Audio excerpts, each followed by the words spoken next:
Hello, and welcome back to another episode of Redefining Moments. I'm your host, Kelly, and I'm so grateful to have you here with me once again. So let's get straight to the point. Today, I want to talk to you about how to date without losing our damn mind. I don't know about you, but modern dating can be so frustrating. It is literally the worst thing imaginable for me. I hate dating apps. I hate the whole idea of them. And for me, it's because it takes away the authenticity, the natural depth that I personally prefer when it comes to dating. But I think, like so many other people, I am experiencing dating burnout, and I think others are. And I don't actually date that often. I don't really put myself out there for that often, but all it takes is for me to go on a dating app for 24 hours and I'm absolutely exhausted by it. It's why I decided 2 years ago to not go back on one ever again and just to let things happen organically and naturally. But I had to make that choice for myself. And I do get it. Like, I've had this experience as myself. I've been on and off dating since 21 years old, and it's tough. It really is tough out there. Even my parents say to me, I would hate to date nowadays, and they actually feel for me. And for me, I've grown up in a household where most people I have known, at least all my life, have been together. And my brother and his wife met when they were 17 at college, and understandably, she's his wife. They're married, they're together still. And I think that's amazing and that's beautiful. But I guess that is such a odd thing to have nowadays, is relationships that actually last. And I think when it comes to modern dating, I feel it's such a wide pool of people who all have different definitions and descriptions of what dating means to them. So you have people that are only looking for friendship and maybe building into something. You have people that are just looking for something casual. You'll have people who are experimenting and discovering themselves through dating. And with this, it can cause a lot of pain, it can cause a lot of hurt and a lot of confusion. And one thing I've said recently in a Instagram post, I feel like I always mention my Instagram posts in these episodes, but it's because it was something that was so relevant, I think, about how so many of us are trying to force a relationship to go towards the same goal when they have completely different directions. So you might be looking for a long-term partner, and the person that you're dating is not really sure what they want yet. But because you're not on the same page, you're going to be putting all your energy into that person, trying to force them to move in the same direction as you. And you're going to be burnt out. You're going to be exhausted because you're trying to make them want something that they don't want or they're not sure of yet. And I think the power comes from when we actually choose ourselves and when we actually start to date ourselves.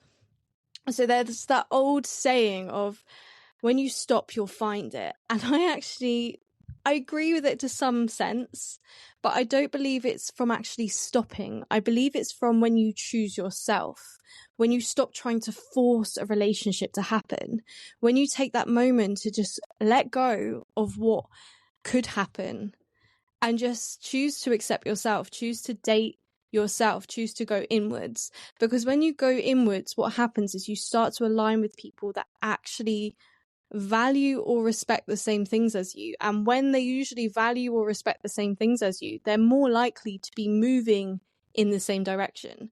And in some cases, you still might be forcing them towards the same direction you want them to go, but you're going to meet more people that it's easier to be with, that it's easier to date with, because you're not forcing them on the same direction.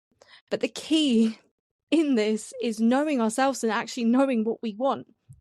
If it is you just want to go out into the world and be curious and discover yourself, then be clear with that. But don't pull someone else along who you know wants a romantic relationship or like wants a future with someone, wants something more permanent. Make sure that you're going out with people who are on the same wavelength, who are wanting to explore the same things in the world. Otherwise, you're going to get hurt. Both of you are going to get hurt.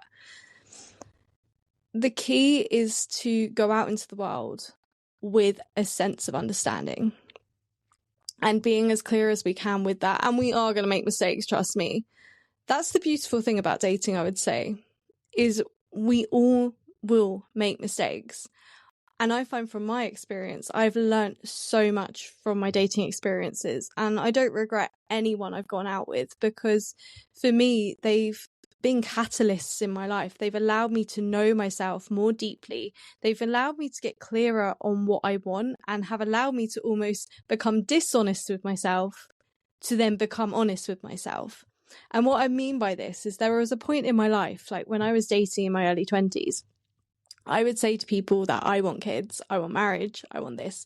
I'd be upfront with it because I knew exactly what I wanted. So why mess around with that? And then the person I was dating would be like, yeah, I think I want the same, I'm not sure. And then suddenly they'll turn around to me and be like, well, I don't want the same. And that kind of kept happening to me. I would get with someone, we'd want the same things, and then suddenly they'll be like, well, I don't want them anymore. So I almost started pulling back a bit and going, well, I might not get the things I want. So I've just got to be open and just accept whatever comes my way. Like, if someone I'm attracted to is attracted to me, then I'll just accept the fact that we might not want the same things, but I will be flexible with that. I learned to be flexible.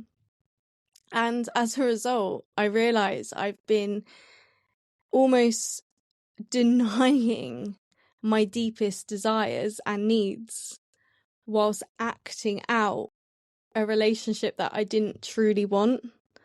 And it's really hard to explain because in my head I'm like, how do you word this? How do you explain this? But essentially what was happening is I was wanting a long-term partnership and dating people who weren't committing to me. But I was saying to myself, it's okay, I'm open to be flexible, I'm open to just see what happens, I'm open to them dating other people. And the truth is, I wanted that long-term commitment and partnership. So it didn't matter how flexible I was being. I was actually burying myself deeper into a sense of pain and disconnect, not from them, but because I wasn't choosing myself, I wasn't connecting to myself, and I wasn't being honest with myself. But thanks to those experiences, I've now learned more about what I truly want. I now know and have a clearer picture of the type of life and partnership I would want, who I am when I'm thriving in a relationship, who I want to be in a relationship, but also how to communicate and how to show up with one another. And I know deep down, like for me personally, a partnership is something I really value. Like, I want to be a team with the person I'm with. I want to work through life with someone. I want to be able to work towards our goals together and apart. For me, independence is a really valuable factor, but it's also a sense of knowing and trust in the relationship itself and a sense of loyalty within that. But the reason I know this stuff is because I've looked so deeply into myself that I know what it is I want. And I think that's where the power lies. It's not from quantity, it's from knowing what you want and finding the quality in your dating experience. Because I'm not going to lie, if you go on a dating app, it's window shopping, and if you go into a shop and you look in, you know your favorite shops, you know the shops you like, you know the shops you're going to get the good clothes from, you know the shops you're going to get the rubbish clothes from. And it doesn't matter if the clothes fit sometimes, or if you really like the look of it. Sometimes you go in, you're like, oh, that doesn't really work for me. And when it comes to our relationships, we can have all the clothes in one store, for example, all the clothes in one shop, and we're going to go in and we're going to try it all on, and we're just going to burn ourselves out trying to find the right fit. And the truth is, there are going to be a limited number of styles or clothes that suit you, and in this case, a limited number of relationships. Like, I have a friend who's gay, and I haven't said this to you guys, but I am bisexual. So for me, I have the option of dating men and women, and something people always say to me is, oh, but you've got loads of options, you can date whoever you want. it's not as easy as you think it would be. And that's because regardless of how many options you have available to you, regardless of the type of character you have, your openness, your exposure, I met hundreds of people last year. I would say probably over 500 plus people. I was going out, I was traveling through my work, multiple things. I was going out and I was meeting people. Yet I still only met a handful of people that I could see myself having a relationship with. And that's the point. It doesn't matter who you're dating or what you're dating. As I said, my friend is gay. The reason I was getting onto this is my friend is gay. And they're like, but my dating pool is so small. My dating pool is so small. And in truth, it is, because it's not as saturated as my straight friends' dating pool, or even mine, actually. It's not as saturated. It's a lot fewer people. But at the same time, it's still the same dating pool. It's still small, because in my eyes, it doesn't matter who you are dating. It doesn't matter who you're with. There are going to be a small number of people in this world who are actually aligned to you and what you want and your interests, and support you in a way that allows you to be your truest self, allows you to thrive, or whatever it is you're looking for in a relationship. Now, another thing to also consider is where you are in your life. So I look back at my past partnerships and who I've been in relationships with or dated, and a lot of the time those people were perfect for me at that point in my life. They were exactly who they needed to be. And I don't believe in right person, wrong time. For me, they're always the right time. They're always the people that were meant to be in your life at that moment in time, because that is the version of you that they needed to be with and you needed to be with in order to discover a certain side of yourself. I generally and deeply believe that. I believe that we meet certain people at certain points in our lives to help us learn things about ourselves, to grow and evolve. And I generally believe that from all my relationships, like every relationship I've been in has been a major catalyst for my evolution, my growth. I always find that I excel after being with someone, because what happens is I think I lose myself in that connection. But then every time I rediscover myself, I get stronger and stronger and stronger, to the point that I'm aligning more with people who no longer allow me to lose myself. And even if they do, I have the strength and the awareness and the power to make sure I set the boundaries or communication to protect myself. So, as I said, like, the core part of a lot of this is just making sure that we actually, one, know who we are and know what we actually want. And it might be the case of, I think I called it my Mary Poppins list with my last ex. I wrote a Mary Poppins list, and I remember them coming into my life and being like, wow, they tick all the boxes. They are my Mary Poppins list. And then after the relationship broke down, I realized one thing that was missing on the Mary Poppins list is someone who can meet me on a more emotional level, someone who was able to communicate with me through their problems, through their needs. But I wouldn't have learnt that if it wasn't for that experience and that connection. And I think also what I realised is we were both playing into the idea of what a proper boyfriend and girlfriend should be, rather than actually considering who we want to be and how we want to be supported by our partner. So that happens. And then on and off, I've had relationships where I just haven't had people choose me. And that's okay. That's something I feel I've had to learn, is actually to choose myself, to choose what I want in life, and to see whether that person aligns with it or not. And it doesn't mean that I'm closing myself off. I think that's one thing we risk doing. And I've seen a lot of people who have gone into dating burnout fall into this category of, well, I'm just going to close myself off. I'm not even going to bother dating. And I do think there is a period of dating sometimes where you need to do that. You need to take yourself away to discover yourself, to figure yourself out, to learn to love yourself and date yourself.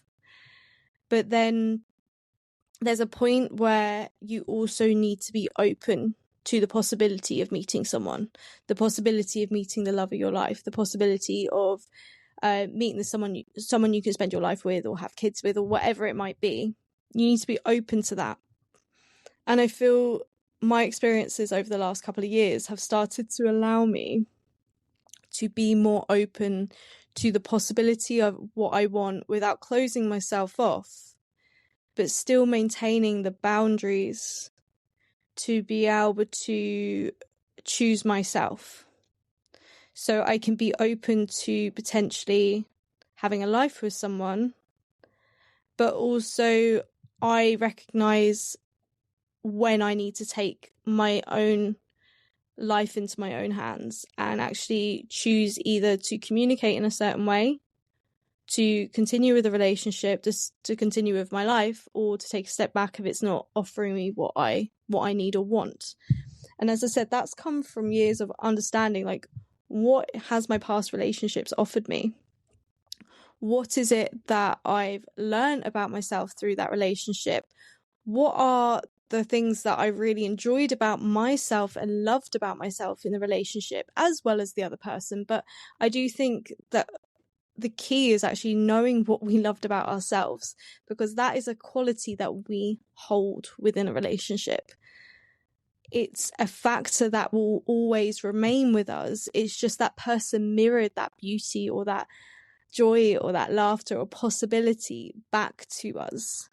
So what is it that we really thoroughly enjoyed about ourselves within our partnerships? And what is it we enjoyed about the other person? Because if you think about it, if someone is adventurous, then maybe they inspired us to take a leap into our own lives and have more adventure. If someone is really good at communication and they were able to socialize with you, or you didn't have to like look after them, then maybe it's the ease of not having to babysit somebody, but also that someone's taking that pressure off of you to be the communicator in a situation. So in that case, is it a skill that you want to work on within yourself? You want to become a better communicator, or you want to find situations that bring you more ease in communication? Like, relationships have the power to really teach us more about ourselves. They have the opportunity to really show us more about what we want. And I think that's, for me, what the ideal partnership is someone who mirrors the best versions of you back to you, and also is willing to celebrate you through that and work towards that end goal. So it's knowing that you both want the same thing and having the courage to move towards it and find the solutions to move towards that, knowing you're both there, knowing you're both supporting each other.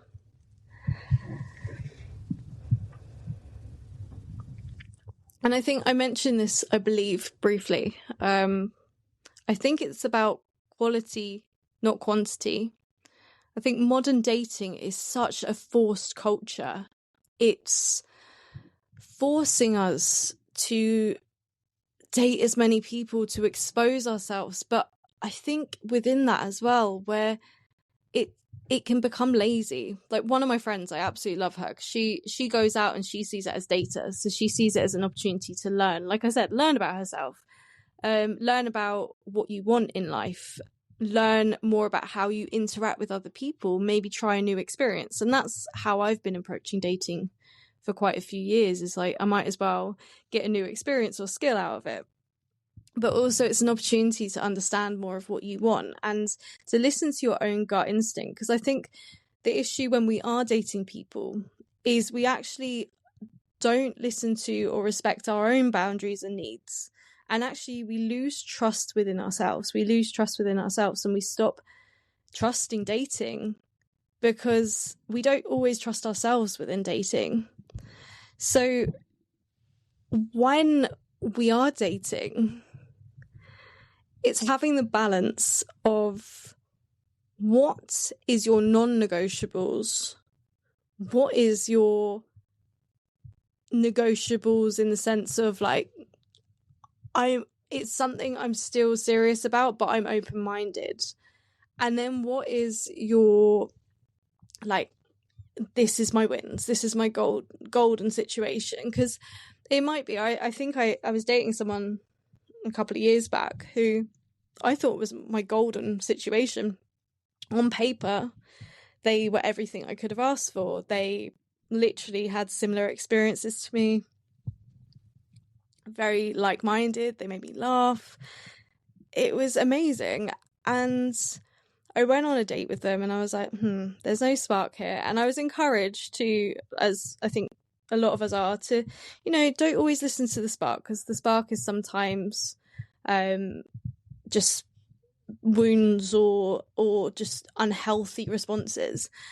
And I decided to go on 4 more dates with this person, and they were really lovely, but they weren't for me, and I realized that. And I was almost pushing past that because I was like, but on paper they seem like the perfect person for me, but the truth is they weren't. And yeah, it's a hard world out there when it comes to dating, because it is trying to find that balance of knowing what you want, but also just being open-minded and not forcing. Like, as I said, people tell us when you stop looking, you'll find the one.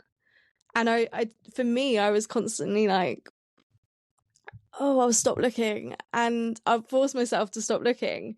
And then someone I like would come into my life and I'll be like, oh my God, maybe they're the one. Maybe they're the one. And then I would kind of get hyperfixed on that.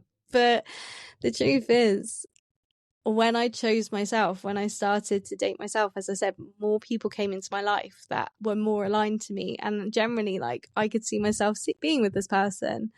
But you can't force it. You can't force the right person to come into your life. They will come into your life when they come into your life.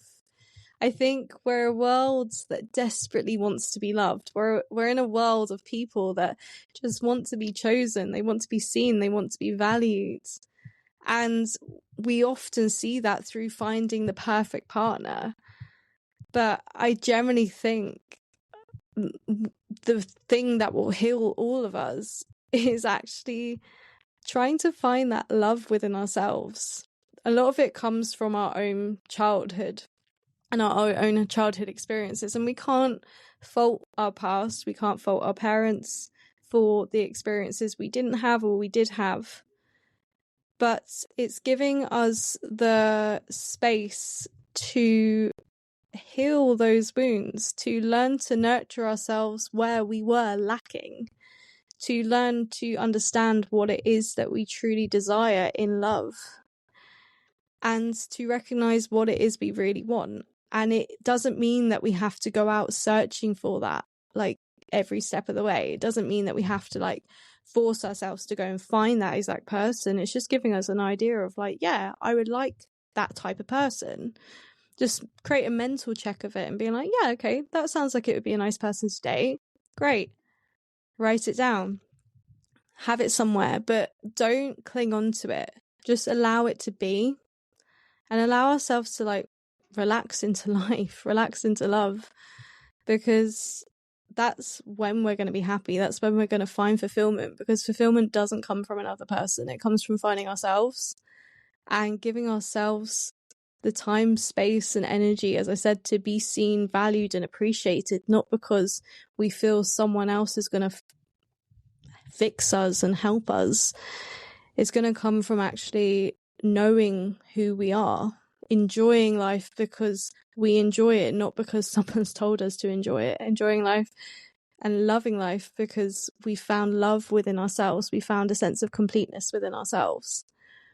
So yeah, when it comes to dating without losing your damn mind, I think the core of it comes from actually learning to date ourselves, learning to appreciate who we are as individuals, loving us in the way we want a partner to love us, And if we're not sure of what that looks like, think about the things you're craving most in a partner.